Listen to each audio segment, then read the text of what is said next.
നമസ്കാരം. തിരഞ്ഞെടുപ്പുകൾ എന്ന് പറയുന്നത് വെറും നമ്പറുകളുടെ ഒരു കളിയല്ല, അല്ലേ? ഓരോ നിയോജകമണ്ഡലത്തിനും അതിന്റേതായ ഒരു കഥയുണ്ട്, ഒരു ഹൃദയമുണ്ട്. ഇന്ന് നമ്മൾ അങ്ങനെ ഒരു കഥയാണ് കേൾക്കാൻ പോകുന്നത്, വർക്കലയുടെ കഥ. രാഷ്ട്രീയ ബഹളങ്ങളിൽ നിന്നെല്ലാം മാറി അവിടുത്തെ ഡേറ്റ, അവിടുത്തെ ജനങ്ങൾ നമ്മളോട് എന്താണ് ശരിക്കും പറയാൻ ശ്രമിക്കുന്നതെന്ന് മനസ്സിലാക്കാനുള്ളൊരു ശ്രമമാണിത്. ഒരു സ്ഥലത്തെ ജനവിധി നമുക്ക് ശരിക്കും മനസ്സിലാക്കണമെങ്കിൽ ആദ്യം നമ്മൾ ആ നാടിനെ അറിയണം. വർക്കല അതൊരു തീരദേശമാണ്, കടലിനോട് ചേർന്ന് ജീവിക്കുന്ന ഒരുപാട് മനുഷ്യരുള്ള ഒരിടം. പക്ഷെ അത് മാത്രമല്ല, ഗൾഫിൽ നിന്നുള്ള പണത്തെ ഒരുപാട് ആശ്രയിക്കുന്ന ഒരു സമ്പദ്വ്യവസ്ഥ കൂടിയാണ് വർക്കലയുടേത്. പ്രവാസത്തിന്റെ വെളിച്ചവും അതേപോലെ തന്നെ അതിന്റെ നിഴലും ഒരുപോലെ വീഴുന്നൊരു മണ്ണ്. അപ്പൊ എന്താണിതിന്റെയൊക്കെ അർത്ഥം? ഇവിടെ വലിയ ദേശീയ രാഷ്ട്രീയ വിഷയങ്ങളെക്കാൾ പ്രധാനം ഓരോ വീട്ടിലെയും ജീവിതച്ചിലവ്, പൈപ്പിൽ വെള്ളം വരുന്നുണ്ടോ, വീടിനു മുന്നിലെ റോഡ് നല്ലതാണോ എന്നൊക്കെയുള്ള കാര്യങ്ങളാണ് ഇവിടുത്തെ രാഷ്ട്രീയത്തെ തീരുമാനിക്കുന്നത്. ശരി, അപ്പൊ നമുക്ക് വർക്കലയിലെ ഓരോ വീട്ടിലുമുള്ള ഒരു കണക്ക് പുസ്തകത്തിലേക്കൊന്ന് നോക്കാം. ഇത് വരവും ചെലവും മാത്രം എഴുതുന്ന ഒന്നല്ല. ഇതിൽ അവരുടെ ആശങ്കകളുണ്ട്, ആകുലതകളുണ്ട്. സത്യം പറഞ്ഞാൽ ആ കണക്ക് പുസ്തകമാണ് ഇവിടത്തെ ഏറ്റവും വലിയ രാഷ്ട്രീയ പ്രകടന പത്രിക. ഈയൊരു സംഖ്യയിലേക്ക് നോക്കൂ, 7.3%. ഇത് 2025 ഫെബ്രുവരിയിലെ കേരളത്തിലെ പണപ്പെരുപ്പ് നിരക്കാണ്. രാജ്യത്ത് തന്നെ ഏറ്റവും ഉയർന്ന നിരക്കുകളിൽ ഒന്ന്. ലളിതമായി പറഞ്ഞാൽ, കഴിഞ്ഞ വർഷം 100 രൂപയ്ക്ക് കിട്ടിയിരുന്ന ഒരു സാധനത്തിന് ഈ വർഷം ഏകദേശം 107 രൂപ കൊടുക്കണം. ഓരോ കുടുംബത്തിന്റെയും കയ്യിലെ പണത്തിന് വില കുറയുന്നു. അതൊരു വലിയ സാമ്പത്തിക ഉത്കണ്ഠ തന്നെയാണ്. അപ്പോ ഈ വിലക്കയറ്റം നമ്മളെ ഏറ്റവും കൂടുതൽ ബാധിക്കുന്നത് എവിടെയാണ്? സംശയമില്ല, ഭക്ഷണത്തിന്റെ കാര്യത്തിലാണ്. കഴിഞ്ഞ ഒരു വർഷം കൊണ്ട് മാത്രം ഭക്ഷണസാധനങ്ങളുടെ വിലയിലുണ്ടായ വർധനവാണ് ഈ കാണുന്ന 8.9%. അരിയുടെയും പച്ചക്കറിയുടെയും വില കൂടുമ്പോൾ അത് വർക്കലയിലെ ഒരു സാധാരണ കുടുംബത്തിന്റെ മാസ ബഡ്ജറ്റിനെയാണ് വല്ലാതെ മുറുക്കുന്നത്. ഈ ഒരു സമ്മർദ്ദം ഓരോ വീട്ടിലും നിശബ്ദമായി പുകയുന്നുണ്ട്. ആ കണക്ക് പുസ്തകത്തിലെ ചില പ്രധാന താളുകളാണ് നമ്മളിപ്പോൾ കാണുന്നത്.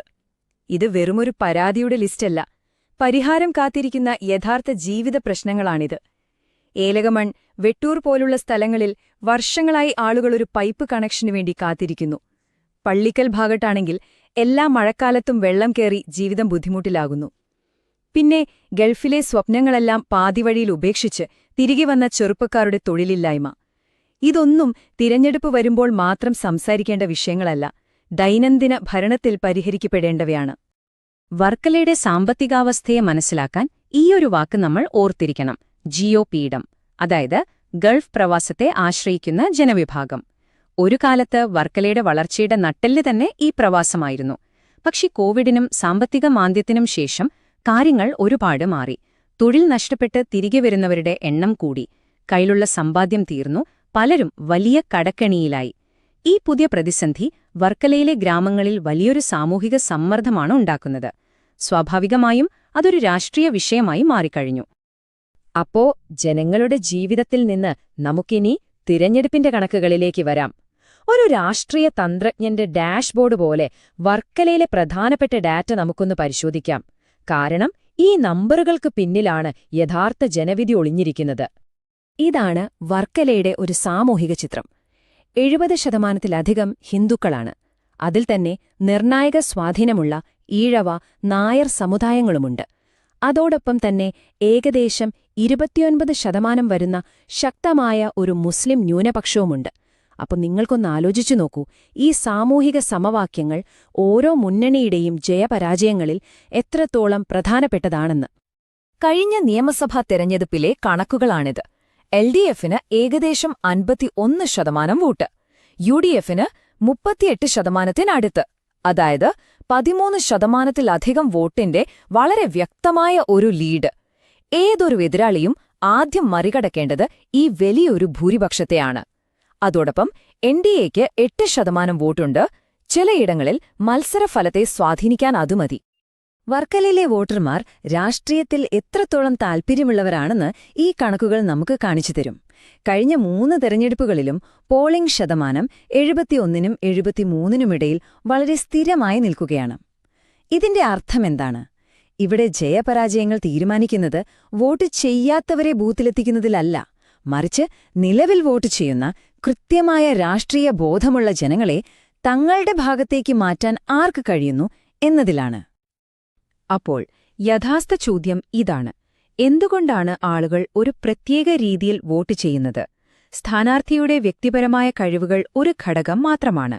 അതിനപ്പുറം ജനങ്ങളുടെ തീരുമാനങ്ങളെ രൂപപ്പെടുത്തുന്ന ചില വ്യവസ്ഥാപരമായ ശക്തികളുണ്ട്. നമുക്കതിലേക്കൊന്ന് ആഴത്തിൽ പോകാം. ഇതാണ് വർക്കലയിലെ വോട്ടിങ്ങിനെ നിയന്ത്രിക്കുന്ന ചില പ്രധാനപ്പെട്ട കാര്യങ്ങൾ. നമ്മൾ നേരത്തെ സംസാരിച്ച വിലക്കയറ്റം, തൊഴിലില്ലായ്മ, പിന്നെ ജാതിമത സമവാക്യങ്ങൾ, ക്ഷേമപദ്ധതികളെല്ലാം വെറും പ്രഖ്യാപനങ്ങളായി ഒതുങ്ങുന്നു എന്നൊരു തോന്നൽ വരുമ്പോഴുണ്ടാകുന്ന ഒരു മടുപ്പുണ്ട്. പിന്നെ ഗ്രാമങ്ങളിലെ റോഡുകളുടെയും മറ്റു സൗകര്യങ്ങളുടെയും കുറവ്.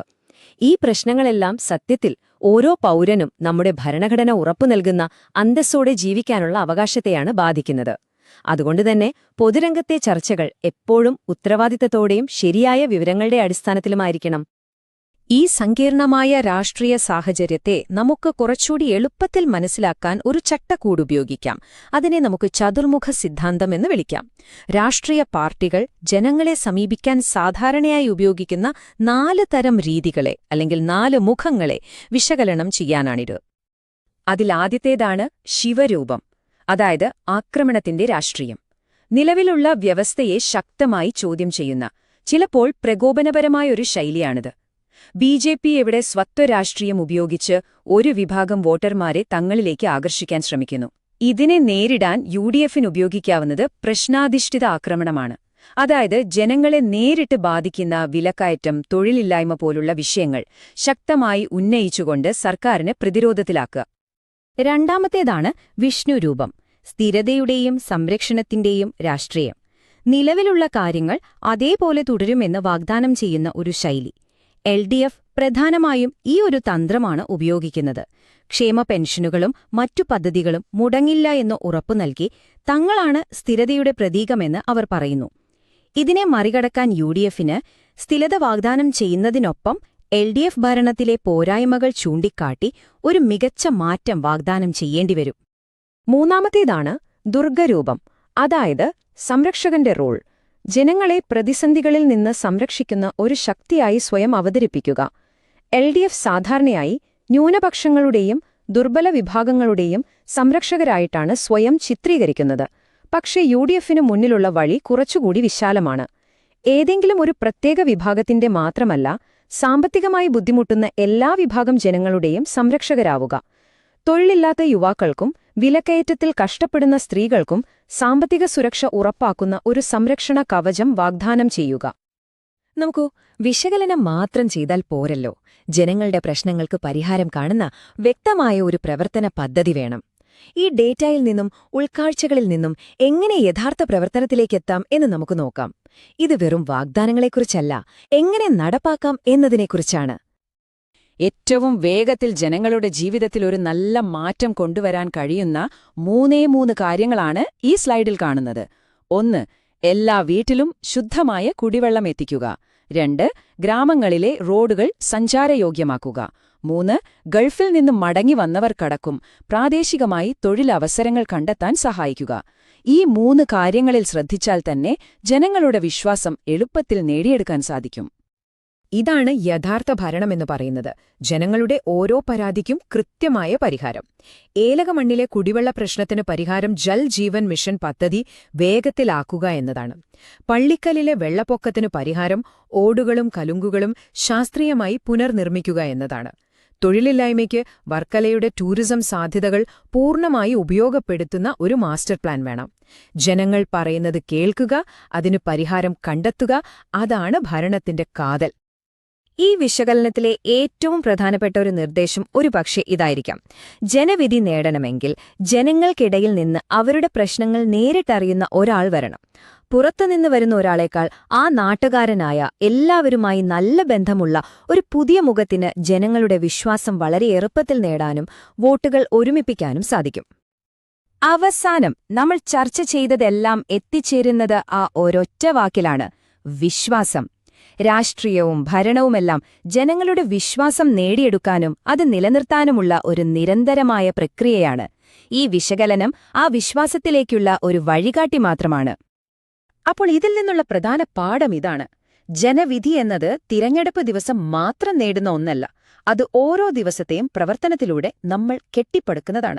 ജനങ്ങളുടെ അടിസ്ഥാന ആവശ്യങ്ങളായ വെള്ളം, റോഡ്, തൊഴിൽ, അന്തസ്സ് എന്നിവയിൽ സ്ഥിരവും അവർക്ക് കാണാൻ കഴിയുന്നതുമായ മാറ്റങ്ങൾ കൊണ്ടുവരുമ്പോൾ ആ വിശ്വാസം താനേ വളരും. തീർച്ചയായും ഡേറ്റ ഉപയോഗിച്ചുള്ള ഇത്തരം പ്രവർത്തനങ്ങൾ ഇന്ത്യയുടെ ഡാറ്റാ സംരക്ഷണ നിയമങ്ങൾക്കനുസൃതമായി ഓരോ പൗരന്റെയും സ്വകാര്യതയെയും അവരുടെ സമ്മതത്തെയും പൂർണ്ണമായും മാനിച്ചുകൊണ്ടുവേണം ചെയ്യാൻ. ഈ ഒരു ചോദ്യത്തോടെ ഞാൻ അവസാനിപ്പിക്കുകയാണ്. ഡാറ്റയെയും ജനങ്ങളുടെ യഥാർത്ഥ പ്രശ്നങ്ങളെയും ഒരുപോലെ മനസ്സിലാക്കി കാര്യക്ഷമതയോടെ പ്രവർത്തിക്കുന്ന ഒരു പുതിയ നേതൃത്വത്തിന് ജനങ്ങൾക്ക് പൊതുസേവനത്തിൽ നഷ്ടപ്പെട്ടുകൊണ്ടിരിക്കുന്ന വിശ്വാസം തിരികെ കൊണ്ടുവരാൻ സാധിക്കുമോ? ജനങ്ങളെ കേന്ദ്രീകരിച്ച് പ്രവർത്തിക്കുന്ന ഒരു നേതാവാകാനും നിങ്ങളുടെ നിയോജകമണ്ഡലത്തെ ഉയർത്താനും നിങ്ങൾ ആഗ്രഹിക്കുന്നുവെങ്കിൽ blueprintstrategies.ai-യുമായി mgr@blueprintstrategies.ai എന്ന ഇമെയിലിലോ 08042041602 എന്ന നമ്പറിലോ ബന്ധപ്പെടുക. രാഷ്ട്രീയത്തിനപ്പുറം ഒരു ലക്ഷ്യം.